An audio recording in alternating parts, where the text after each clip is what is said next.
ce lundi 30 septembre entre Félix-Antoine Tshisekedi et son homologue hongrois Suliok. C'était juste avant sa participation à la plénière signant la rentrée du Parlement hongrois. Le vice-gouverneur du Nord Kivu, le chef adjoint de la MONUSCO chargé des affaires humanitaires et le représentant pays de l'EMS ont échangé ce lundi sur les mécanismes pouvant aider à faire face à la prolifération des épidémies à l'est du pays. Et puis décès ce lundi de l'ancien basketteur congolais Mutombo Dikembe à 58 ans, cette légende sportive de grande renommée a succombé à une tumeur au niveau du cerveau.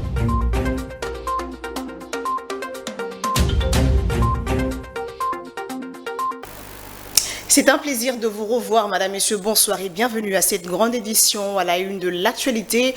Le président de la République démocratique du Congo, Félix-Antoine Tshisekedi, a rencontré ce lundi 30 septembre son homologue hongrois Suliok. Après ce tête-à-tête, Félix-Antoine Tshisekedi a été reçu au siège du Parlement hongrois par László Kövér, président de cet organe législatif. Cette rencontre a coïncidé avec la rentrée parlementaire en Hongrie. Affaire Vita, détail. Ce lundi, au palais de Sandor à Budapest, le président Félix Tshisekedi a rencontré son homologue hongrois, le Dr Tamás Suliok. Les deux dirigeantes discutaient en tête-à-tête pendant une trentaine de minutes sur des sujets d'intérêt commun. Au cours de cet entretien inédit, les deux présidents ont exprimé leur volonté de renforcer les relations bilatérales entre Budapest et Kinshasa. Le chef de l'État a ensuite été reçu au siège du Parlement hongrois par László Kövér, président de cet organe législatif. Cette rencontre a coïncidé avec la rentrée parlementaire en Hongrie. Avec le speaker du Parlement hongrois, institution monocamérale, le président Félix Tshisekedi a évoqué la possibilité de développer une diplomatie parlementaire entre la Hongrie et la République démocratique du Congo pour renforcer le lien entre leurs nations. Signalons qu'en fin d'après-midi, le chef de l'État a eu une séance de travail avec le Premier ministre hongrois, principal dirigeant du pays et chef du gouvernement de 1998 à 2002 et depuis 2010. La Hongrie, pays enclavé d'Europe centrale, assure la présidence tournante de l'Union européenne depuis le 1er juillet dernier pour une durée de 6 mois.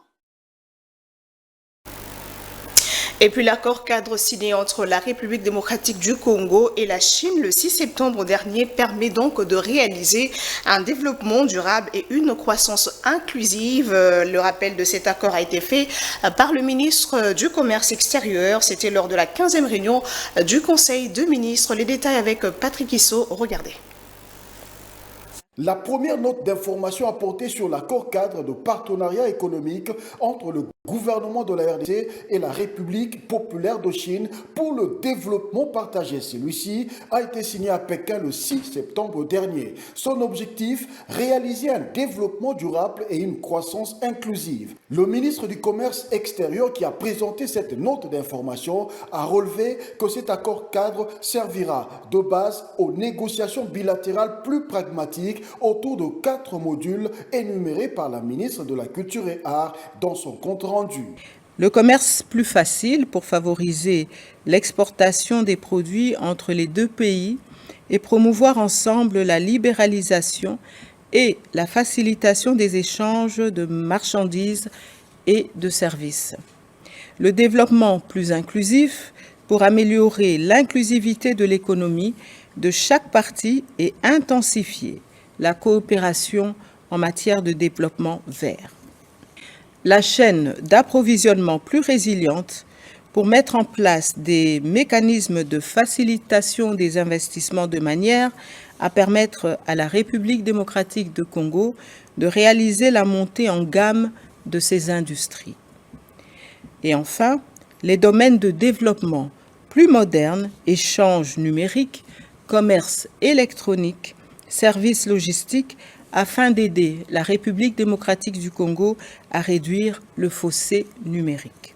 La seconde note d'information a porté sur la foire internationale de Kinshasa. Sa situation générale a été brossée et il est question de sa relance en poursuivant le plan déjà établi. Son plan de relance prévoit notamment la poursuite du projet de reconstruction des infrastructures, centres d'exposition, parcs d'attractions, un complexe hôtelier de 5 étoiles sur le site.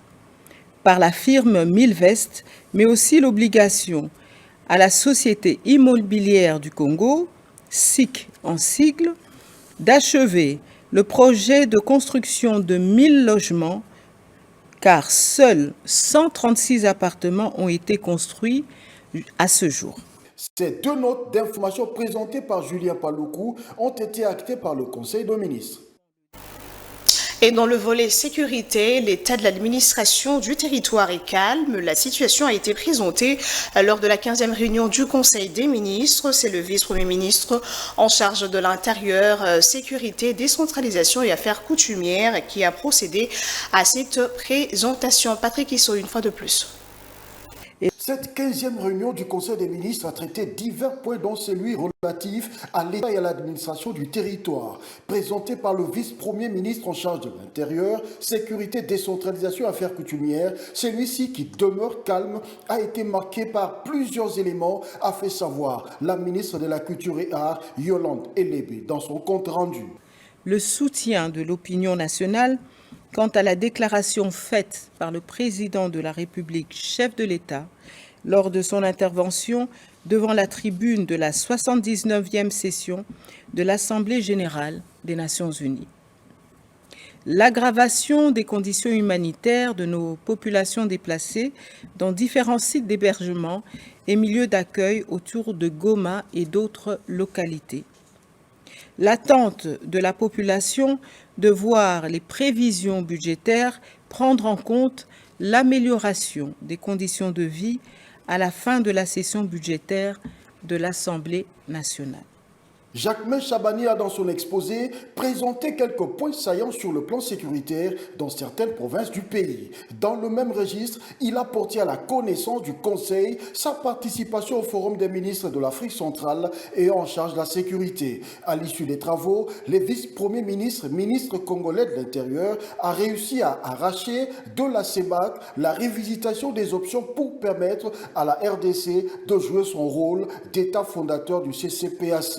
Au cours de ces assises, la participation de notre pays a abouti à faire adopter une recommandation amenant les pays de la Communauté économique et monétaire des États de l'Afrique centrale, CEMAC en sigle, à revisiter les options prises unilatéralement afin de permettre à la République démocratique du Congo de jouer son rôle de l'État fondateur du CCPAC dans les instances de décision. Jacquemain Chabani a terminé son rapport par les questions relatives au banditisme, à la criminalité, aux catastrophes et aux sinistres, ainsi qu'à la situation aux frontières. Autre chapitre, la capitale de la République démocratique du Congo va accueillir en date du 29 et 30 juin 2025 le marathon international de Kinshasa, soucieuse de redresser le secteur sportif du pays. La première ministre Judith Suminwa a procédé au lancement des préparatifs effectifs de la première édition de cet événement sportif ce lundi 30 septembre à l'auditorium du Fleuve Congo Hôtel. Nico Kassanda, Patrick Issou, reportage. C'est la première ministre Judith Suminwa qui a lancé les préparatifs de la première édition du marathon international de Kinshasa. Dans son allocution, la première ministre s'est apaisantie sur l'importance de la tenue de cet événement sportif à Kinshasa. Ce marathon va contribuer au bon positionnement de la RDC dans le concert des nations. Cet événement sportif ne marque pas seulement un moment sportif. Il symbolise l'entrée de Kinshasa dans une nouvelle ère. Une ère où notre jeunesse, pilier de la nation, trouve de nouvelles voies pour s'épanouir, où nos athlètes, par leur talent et leur persévérance, montrent la résilience et la grandeur de notre peuple. En investissant dans le sport, nous investissons dans l'avenir, dans une génération prête à porter haut les couleurs de notre pays. De son côté, le ministre des Sports et Loisirs, Didier Boudimbu, a insinué que la tenue de ce marathon va marquer le début d'une véritable diplomatie sportive de la RDC. L'organisation de ce marathon est l'une des preuves tangibles de cette nouvelle dynamique sportive et de notre engagement à élever le sport congolais. Cet événement unique mettra en exergue les développements de la ville-province de Kinshasa, rassemblera des coureurs de tout horizon, qu'ils soient amateurs ou professionnels, avec plus de 15 000 participants attendus pour relever le défi de l'endurance humaine. Notons que cet événement rassemblera les coureurs de tout horizon à la hauteur de plus ou moins 15 000 participants attendus pour relever le défi de l'endurance humaine. Et on parle ouverture ce lundi 30 septembre de la 9e session de la Commission technique mixte en matière des frontières entre la RDC et la République du Congo. En marge de ces assises, le VPM de l'Intérieur, Sécurité, Décentralisation et Affaires coutumières de la RDC, Maître Jacquemin Chabani, a accueilli le dimanche 29 septembre son homologue de la République du Congo, Zéphirin Mboulou Nico Kassanda.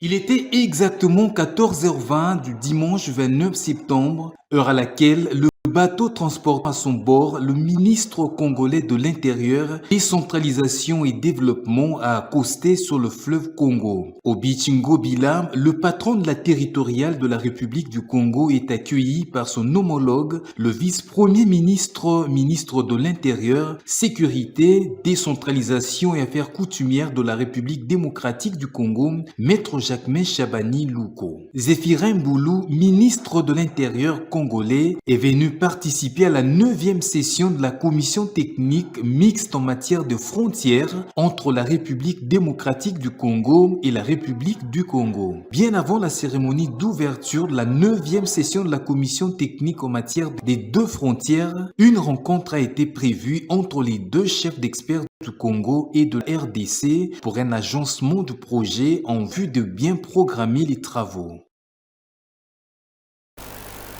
Et puis on prend l'actualité en province. La société civile de Goma se dit préoccupée par l'insécurité grandissante dans la ville de Goma. Son président, qui décrit ici la situation, lance par ailleurs un appel aux autorités en vue de solutions idoines. Marion Gavo a échangé avec Rachel Mavitidi. Reportage. Marion Gavo, président de la société civile de Goma, décrit la situation. Hier encore, une balle a atteint un enfant, juste un petit enfant, qui dormait chez lui. Il y a quelques jours, on a assassiné un coordonnateur de la radio Maria.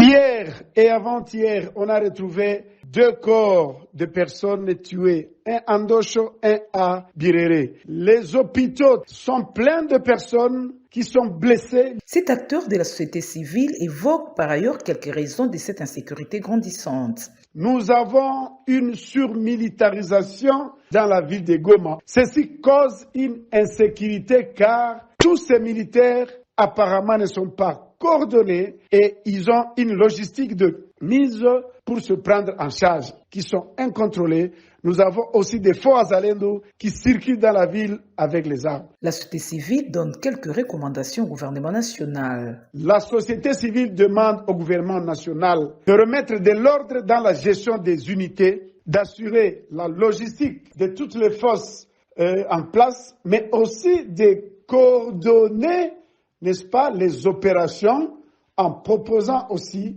que le camp militaire de Katindo puisse être délocalisé et que toutes les forces soient cantonnées hors de la ville de Goma car devient, n'est-ce pas, une menace auprès de la population de la ville de Goma et des environs. La société civile de Goma, la population entière et toutes les couches des corporations et des associations n'émettent qu'un seul vœu, le retour de la paix dans la ville de Goma. On reste à l'est de la République démocratique du Congo pour parler santé. Comment faire face à la multiplicité d'épidémies dans l'est de la RDC, plus particulièrement au Nord Kivu, surtout avec la fièvre de Marburg constatée dans le Rwanda voisin. La question était au centre d'une réunion ce lundi 30 septembre qui a mis autour d'une même table le vice-gouverneur du Nord Kivu, le chef adjoint de la MONUSCO chargé des questions humanitaires et le représentant pays de l'Organisation mondiale de la santé. Regardez. Annoncée il y a quelques jours du côté du Rwanda où elle a déjà fait 6 morts, la maladie à virus de Marbourg occupe les autorités provinciales du Nord Kivu. Une réunion a été pour ce faire tenue ce lundi 30 septembre 2024 entre le vice-gouverneur du Nord Kivu, le chef adjoint de la MONUSCO chargé des questions humanitaires, ainsi que le représentant pays de l'OMS en RDC. Réunion qui a porté sur les mesures à prendre pour faire face à la multiplicité d'épidémies dans l'est de la RDC et particulièrement au Nord Kivu, surtout avec l'apparition d'une fièvre hémorragique virale grave dans un pays frontalier. Le docteur Bourei Massambo de l'OMS revient sur quelques résolutions prises. C'est comme je dis, c'est d'abord le Mpox, qui est, comme vous savez, c'est une zoonose, c'est une maladie des animaux qui passe chez les hommes. C'est la même chose que le Marburg, qui est donc un virus qui est dans la grande famille de ce que nous appelons les fièvres hémorragiques comme Ebola. Donc c'est une maladie hautement contagieuse, d'une létalité très élevée.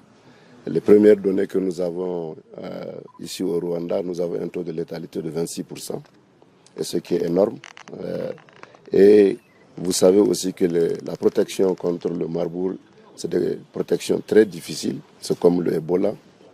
Et nous ne voulons pas que cette nouvelle maladie vienne compromettre nos efforts de réponse actuels contre le Mpox. Beaucoup de choses, nous avons discuté avec le gouverneur et nous allons discuter avec la division provinciale de la santé. C'est de surveiller nos postes d'entrée, c'est de faire beaucoup de surveillance épidémiologique, faire en sorte que s'il y a un cas qu'on le détecte au point où il va rentrer, puisque la maladie n'est pas encore chez nous. Donc les plus grandes mesures, c'est de faire en sorte qu'elle ne rentre pas. Mais même si elle rentrait, c'est de faire en sorte qu'on détecte le cas rapidement, qu'on l'isole, qu'on retrouve les contacts de ce cas-là et qu'on puisse éteindre avant que ça ne prenne des proportions inquiétantes. La maladie à virus de Marbourg a un taux de létalité de 26%.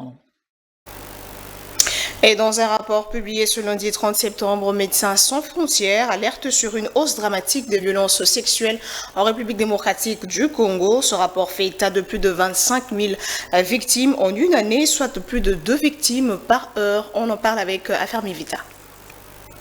Médecins sans frontières a dévoilé un rapport accablant sur la prise en charge des violences sexuelles en RDC, révélant qu'en 2023, 25 166 victimes ont été soignées à travers le pays, soit plus de 2 victimes par heure. Ces chiffres les plus élevés jamais enregistrés par l'organisation RDC marquent une hausse dramatique par rapport aux années précédentes. Ce rapport, basé sur des données recueillies dans 5 provinces, à savoir le Nord Kivu, Sud Kivu, Ituri, Maniema et Kasai central, montre que les équipes de Médecins sans frontières ont traité un nombre sans précédent des victimes de violences sexuelles avec une concentration particulière marquée dans le Nord Kivu, une province en proie à des conflits armés intenses. Entre janvier et mai 2024, Médecins sans frontières a pris en charge des 7 363 victimes qu'au Nord Kivu, représentant 69% du nombre total des victimes soignées en 2023 dans les 5 provinces concernées. Les femmes et filles majoritairement déplacées en raison des combats entre M23 et l'armée congolaise sont les premières victimes exposées à des agressions souvent sous la menace d'armes dans et autour des camps de déplacés. Face à cette situation, Médecins sans frontières appelle à une action urgente de la part des autorités congolaises, des acteurs humanitaires et des bailleurs internationaux.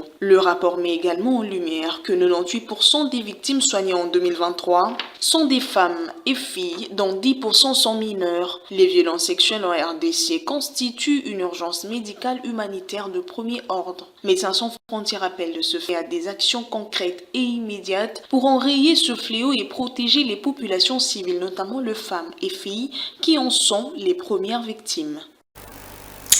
En bref, Jacques Ndala, ancien coordonnateur national de la jeunesse du parti Ensemble pour la République, a officiellement confirmé sa plainte pour viol ce lundi au parquet de grande instance de Kinshasa-Gombe. Ce dépôt intervient après plusieurs révélations concernant les abus qu'il aurait subis lors de sa détention à l'Agence nationale de renseignement ANR en 2021. En province d'Ungu et sa population dans le désarroi, ce territoire de Haut-Ouélé est confronté à la hausse de prix des denrées alimentaires et de produits de première nécessité. À la base, plusieurs bourbiers sur le tronçon entre Dungu et Faradje qui affectent sérieusement le trafic. La société civile hausse le ton et invite les autorités provinciales à réhabiliter cette route. Je vous propose donc de suivre Justin Bélépailly au téléphone de Rachel Mavitidi. Il y a 4 jours, aucun camion n'arrive dans la cité de Dungu, simplement parce que entre Dungu et Faradje, il y a 7 grands bourbiers qui ont rendu le trafic impossible. Ça a répercuté sur nous, la population, au travers le prix de denrées. Il y a 4 jours ou 5 qu'un sachet de sel de table s'est négocié sur le marché à 600 francs. Mais aujourd'hui, ce matin, nous nous sommes réveillés, ça coûte 2000 francs congolais. Le bar de savon qui coûtait normalement 4000 se vend aujourd'hui à 9000 francs congolais. Et nous, comme acteurs de la société civile, avons préféré de rehausser les tons pour signifier au monde et surtout à nos autorités qu'il y a un problème d'urgence dans le territoire de Dungu. Nous demandons à nos autorités de se hâter, de pouvoir décanter la situation. Et puis l'Union nationale de caméramens du Congo connaît enfin ses nouveaux dirigeants après des élections tenues le dimanche 29 septembre. Merlin Kamalandoua, élu président du comité exécutif de cette structure. On en parle avec Rachel Liwala et Séambaf. C'était un dimanche de tous les enjeux au sein de l'Union nationale des caméramens du Congo.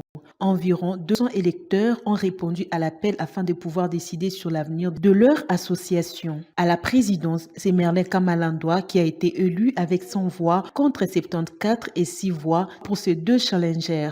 Je remercie tous mes électeurs, même ceux qui n'ont pas voté pour les tickets gagnants. Tous, je vous dis sincèrement merci. Merci infiniment pour la confiance. Merci infiniment pour tout. Merci pour le soutien et merci pour l'accompagnement. Le désormais président de l'UNCC, qui se veut rassembleur, a appelé à l'unité pour le bien-être de tous les opérateurs de prise de vue du Congo. Désormais, je suis déçu, mais je voulais annoncer officiellement et publiquement, je ne fais plus partie du ticket gagnant pour les renouveaux de l'UNCC, mais je suis président pour tous les caméramans de la République démocratique. Il faut noter que dans ce nouveau comité, Merlin Kamalandoua travaillera avec les membres avec lesquels il avait déjà constitué une plateforme électorale dénommée Ticket Gagnant pour le renouveau de l'UNCC, tous ayant remporté les sièges à tous les niveaux. On ouvre la page sportive. Les Léopards U20 de la RDC qualifiés pour les demi-finales du tournoi de l'UNIFAC. Cela grâce à leur victoire sur les Alangues de la Guinée équatoriale. Le score du match, 3-1. Cette rencontre s'est jouée le week-end dernier à Brazzaville. Ons nous en parle. Il fallait une victoire pour relancer les Léopards U20 dans la course aux éliminatoires de la CAN de moins de 20 ans. Chose faite, grâce à cette victoire, les Léopards obtiennent leur ticket pour la demi-finale dans ce tournoi zonal de l'Union des fédérations d'Afrique centrale, UNIFAC en sigle, pour les éliminatoires de la CAN U20 2025. Les Léopards étaient surpris à la 19e minute par un penalty transformé par Justo Eworo. Les joueurs de Guy Bukassa sont parvenus à revenir au score avant la pause grâce à Berdi Mavutoku, une frappe puissante. Au retour des vestiaires, les Léopards ont continué à dominer et ont réussi à la matérialisation à la 52e minute par Tony Talassi qui a marqué le but de 2-1, creusant l'écart. Enfin, à la 84e minute, Ibrahim Matobo, le meilleur joueur de la rencontre, scelle définitivement le score pour son équipe en inscrivant ses 3e buts sur penalty aussi, confirmant ainsi la qualification de la République démocratique du Congo en demi-finale de ces tournois. Ces matchs de demi-finale aura lieu le mardi 1er octobre et les Léopards affronteront les Lions indomptables du Cameroun et les voisins du Congo-Brazza seront face à la République centrafricaine. Et puis page noire dans ce journal, l'ancien basketteur congolais de grande renommée Mutombo Dikembe est décédé ce lundi 30 septembre à l'âge de 58 ans. Ce basketteur philanthrope a souffert d'une tumeur au niveau du cerveau. On en parle avec Ansomu Gallo.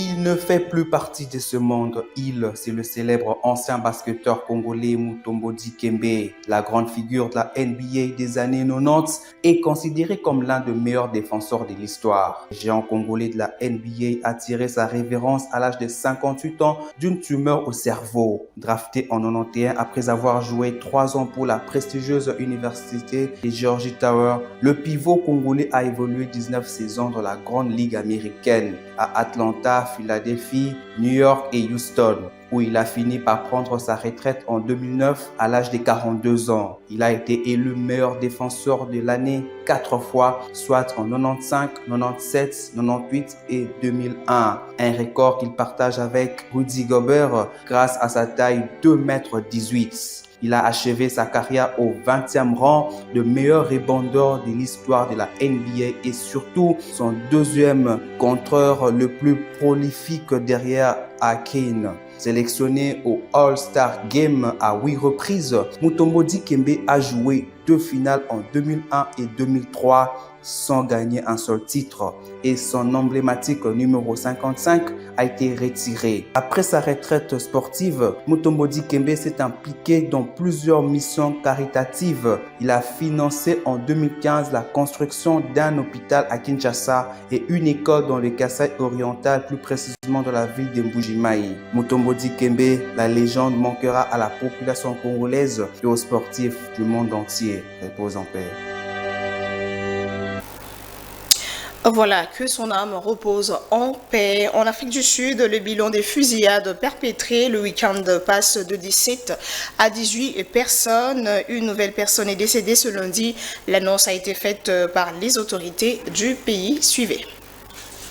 La police est toujours à la recherche des assaillants qui ont ouvert le feu le samedi sur des personnes qui s'y apparemment réunies pour un événement familial dans le village de Lusikisiki, dans la province du Cap-Oriental. Les fusillades qui ont eu lieu dans 2 maisons distinctes sur la même avenue ont alimenté l'indignation suscitée par la récente vague de fusillades de masse dans le pays. Le motif des meurtres reste inconnu et la police a déclaré ce lundi que l'enquête se poursuivait et qu'aucune arrestation n'avait eu lieu. Le président sud-africain Cyril Ramaphosa a condamné les meurtres et a promis que le gouvernement déployerait toutes les ressources nécessaires à l'enquête. Il a déclaré ce lundi que 38 personnes avaient été tuées dans des fusillades de masse au cours de 2 dernières années et que 25 suspects avaient été arrêtés. Il faut souligner que l'Afrique du Sud a l'un des taux d'homicide les plus élevés au monde. Le pays a enregistré 12 734 homicides au cours des 6 premiers mois de cette année, selon la police. Et on va prendre le rappel de principaux titres. Et de tête ce lundi 30 septembre entre Félix-Antoine Tshisekedi et son homologue hongrois Suliok, c'était juste avant sa participation à la plénière signant la rentrée du Parlement hongrois. Le vice-gouverneur du Nord Kivu, le chef adjoint de la MONUSCO chargé des affaires humanitaires et le représentant pays de l'OMS ont échangé ce lundi sur les mécanismes pouvant aider à faire face à la prolifération des épidémies à l'est du pays. Et puis décès ce lundi de l'ancien basketteur congolais Mutombo Dikembe à 58 ans, cette légende sportive de grande renommée a succombé à une tumeur au niveau du cerveau.